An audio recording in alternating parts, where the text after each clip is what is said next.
Bonjour et bienvenue sur notre travail de session sur la conjoncture économique actuelle en temps de pandémie de COVID-19. Cette vidéo a été écrite et réalisée par Rose Laguimonière et Olivier Audet.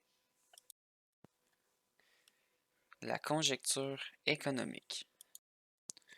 Pour commencer, l'économie avant 2020 se portait à merveille. En effet, le PIB a subi une augmentation de 1,9% entre 2019 et 2020 pour passer de 1 960 milliards de dollars en 2019 à 1 995 milliards de dollars en 2020. Cependant, la COVID-19 a fait reculer le PIB de 2,2% entre 2020 et 2021, en passant de 1 995 milliards de dollars en 2020 à 1 950 milliards de dollars en 2021, ce qui est un recul comparé à 2019. Ensuite, l'IPC est passé de 136,8 en 2020 à 138,2 en 2020. L'IPC, en gros, c'est un indice des prix à la consommation, un indice qui nous permet de comparer le prix des mêmes biens depuis une année de base, qui est en l'occurrence 2002 dans notre cas. L'IPC nous permet aussi de connaître les taux d'inflation sur les mêmes produits depuis la même année 2002 toujours, et de les comparer d'une année à l'autre. De plus, l'IPC est toujours sur une base de 100. Pour continuer, on va parler du taux de chômage. En janvier 2020, le taux de chômage était de 5,6% contre 9,4% en 2021. C'est une augmentation de 3,8%, ce qui est sûrement dû à du chômage cyclique. Le chômage cyclique, c'est un surplus de chômage dû au non-emploi de toutes nos ressources. En l'occurrence, le non-emploi de toutes nos ressources est dû au confinement, car certains restaurants sont fermés, certains commerces sont fermés, les industries touristiques, de l'hôtellerie, toutes ces attractions sont fermées. Donc, ces emplois sont forcément fermés aussi. Nous sommes présentement en situation de sous-emploi, ce qui signifie que notre PIB réel est inférieur à notre PIB potentiel.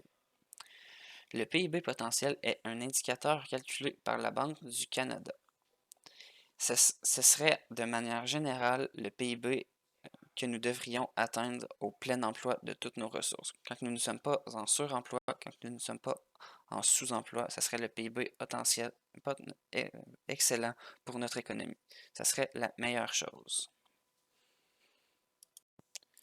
Cette dernière diapositive sur la conjoncture et la situation actuelle au Canada de l'économie est pour parler des politiques budgétaires expansionnistes et restrictives.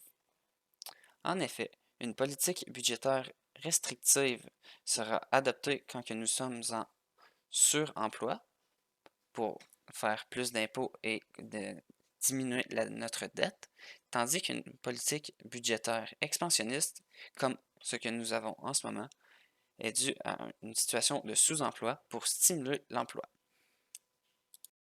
La politique budgétaire et la dette. Les dépenses publiques de 2019 ont été de 174 milliards de dollars. Les dépenses publiques de 2020, tant qu'à elles, ont été de 304,6 milliards de dollars. Nous avons donc eu recours à une politique budgétaire expansionniste. On utilise la politique budgétaire expansionniste lorsque nous sommes en sous-emploi. Alors, nous diminuons les impôts et augmentons les dépenses gouvernementales dans le but d'augmenter la demande agrégée et la stimulation de l'emploi. L'effet multiplicateur est beaucoup plus important lorsqu'on augmente les dépenses publiques. Parce que il y a un effet multiplicateur avant que la monnaie mise en jeu ne soit dépensée. La dette gouvernementale va augmenter, évidemment. Toutefois, cela va contrebalancer grâce à l'augmentation future des impôts. car pour l'instant, nous sommes en déficit budgétaire, ce qui veut dire que nos dépenses sont plus élevées que nos revenus. Alors, la demande agrégée va augmenter et les ménages et les entreprises vont se retrouver avec plus d'argent.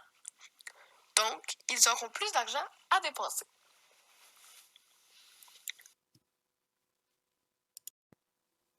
La politique monétaire est le taux d'intérêt que la Banque du Canada se fixe à chaque jour.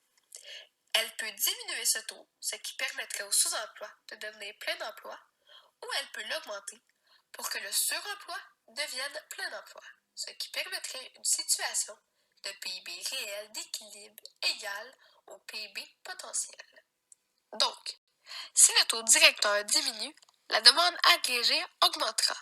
Et si le taux directeur augmente, la demande agrégée diminuera. Les opérations sur le marché libre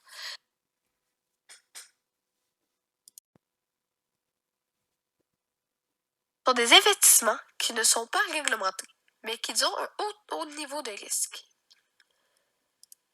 Ainsi, si le taux d'intérêt est élevé, la demande agrégée diminuera. Mais si le taux d'intérêt est bas, la demande agrégée augmentera. La politique monétaire contrôle l'offre de la monnaie. S'il y a présence de politique monétaire restrictive, c'est parce que nous sommes en suremploi et que l'on souhaite baisser la demande agrégée et tomber en plein emploi. Toutefois, si la politique monétaire est expansionniste, cela veut dire que nous sommes en sous-emploi et que la demande agrégée va augmenter afin de devenir en plein emploi et ainsi obtenir une situation de PIB réel d'équilibre égale au PIB potentiel. En conclusion, pour terminer cette petite vidéo pour notre projet de session, nous avons remarqué que le PIB a diminué, que le chômage a augmenté, que nous sommes en situation de sous-emploi, que notre gouvernement fédéral canadien a adopté une politique budgétaire expansionniste, que notre dette fédérale a énormément augmenté, même si cette dernière ne cause pas nécessairement d'énormes problèmes, et que le taux directeur a diminué pour augmenter l'investissement des entreprises et des personnes. Merci de nous avoir écoutés et bonne journée.